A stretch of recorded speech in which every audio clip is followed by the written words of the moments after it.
Do you feel like you spend all of this time putting out blog posts for absolutely no one to read them? You might be making one of these 5 mistakes.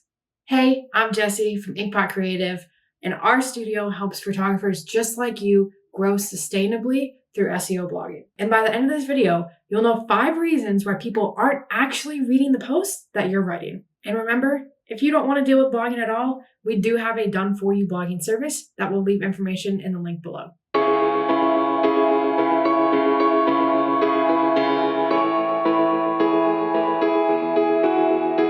So, reason 1 why people might not be reading your blog posts is because you're not actually doing keyword research. You can't just publish something and magically expect people to find it in the online space. There are so many people putting out so many different pieces of content that we need to make sure we are doing our research and writing the things that people are actually searching for. This means you want to write posts that have keywords that you can actually rank for. And there's a whole bunch of things that go into what you can and can't rank for, like your domain authority and also just who else is ranking. So be sure to kind of do your research, make sure that you're finding posts that you can actually rank for and they're posts that you want to write, right? Because we don't want to just post what people are searching for if it's not something that we're really passionate about or if it doesn't necessarily have to do with our services or what we want to talk about. So you want to find the happy medium between those two things. Skipping keyword research is like trying to shoot a basketball with a blindfold on. Every once in a while, you might get lucky and make a basket. Every once in a while, if you publish a post that has no keywords in it, or you didn't really do the research and you just kind of put it out there, you might get some traffic to it. But if you took that blindfold off, if you did that keyword research, you have a much better chance of people actually finding that article. And not only people finding it, but the right people that you want to attract. The second reason why people might not be reading your post is because you're missing the actual search intent of what people are looking up. So blogging isn't just about finding the keywords. We can find keywords, we can write about it, right? But you want to look at what that keyword is actually bringing up. What other posts are ranking for it? What are the results when people search that keyword? Because we want to make sure that the information that we're giving, the information that we want to write about, matches that search intent.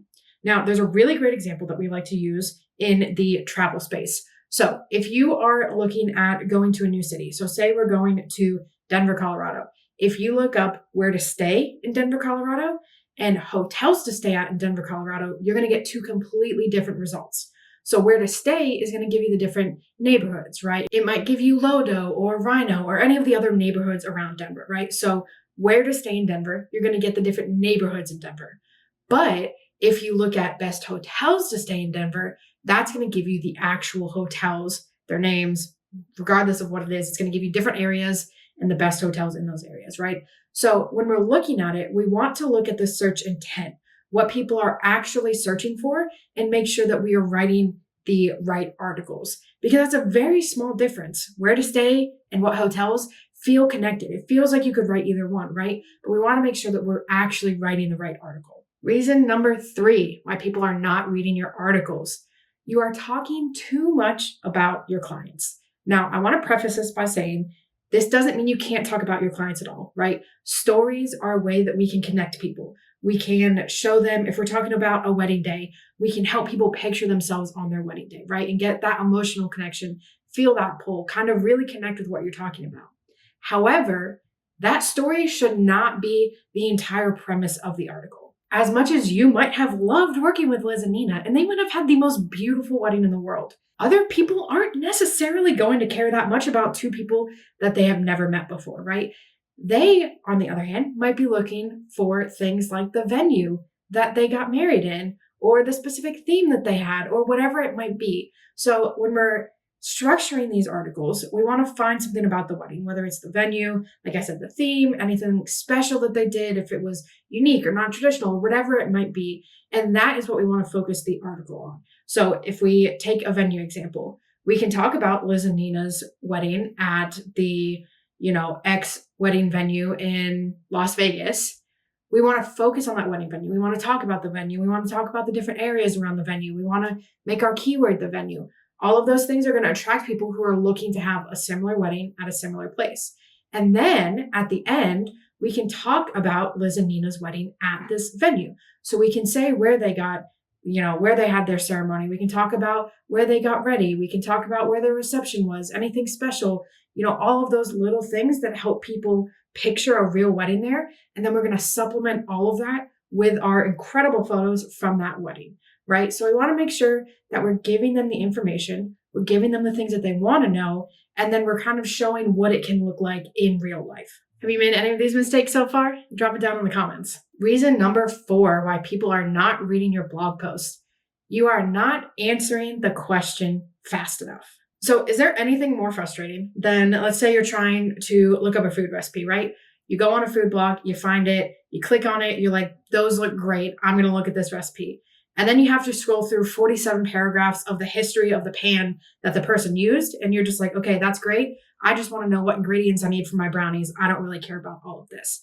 That's a little frustrating, and it might make you click to a different one or exit out or just kind of leave a sour taste in your mouth, right? Your potential clients don't want to see that when they land on your blog either. So when we're writing these posts, we also want to think about our own behavior when we're searching things like this. When we're looking at articles, what are the things we like and don't like? What are the things that kind of draw us in? What are the things that we appreciate? And what are the things that we're like, I should go through all of this filler copy to like actually get to the one thing that I want to know, right? So we want to think about that. And we want to make sure that we're answering our questions right off the bat. This means making sure that we have some real information right at the beginning. We want to make sure that we're mentioning the keyword again to be like, hey, this article is going to be about this. And it also means making sure that we have very clear headings, right? So if people are skimming, if people are looking for one specific thing, they can very quickly skim through the headings and find exactly what they're looking for.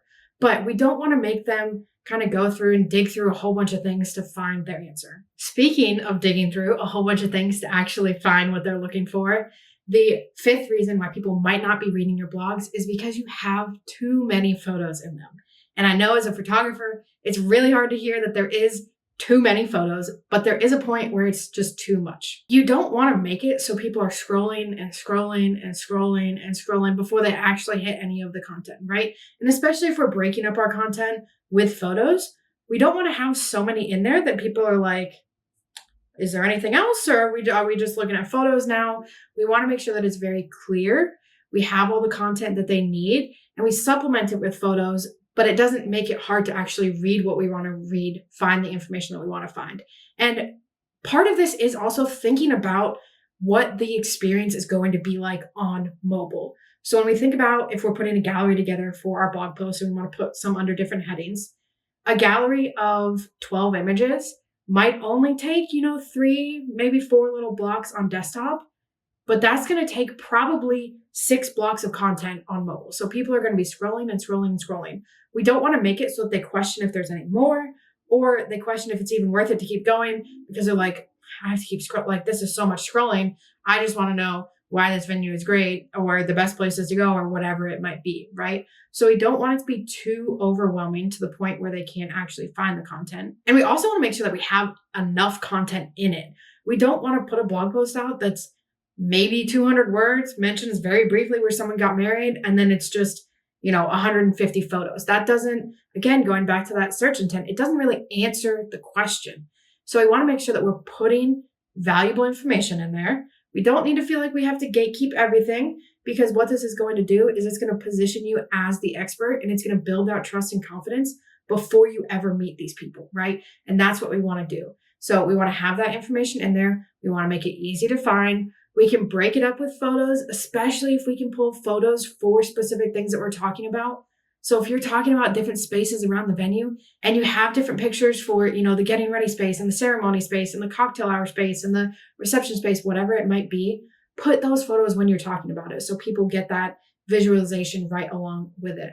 But again, we want to make sure it's not super, super overwhelming. We don't want to make it difficult for people to actually get the answers to the questions that they're looking for. If this video made you realize that you want to start blogging, we do have a bit of a freebie for you. So down below, you can grab 60 free blog post ideas for photographers to help get that ball rolling a little bit, give you some topic ideas, and help you as you start your blogging journey. And as always, if you found this helpful, hit that like and subscribe button, and we'll catch you in the next one.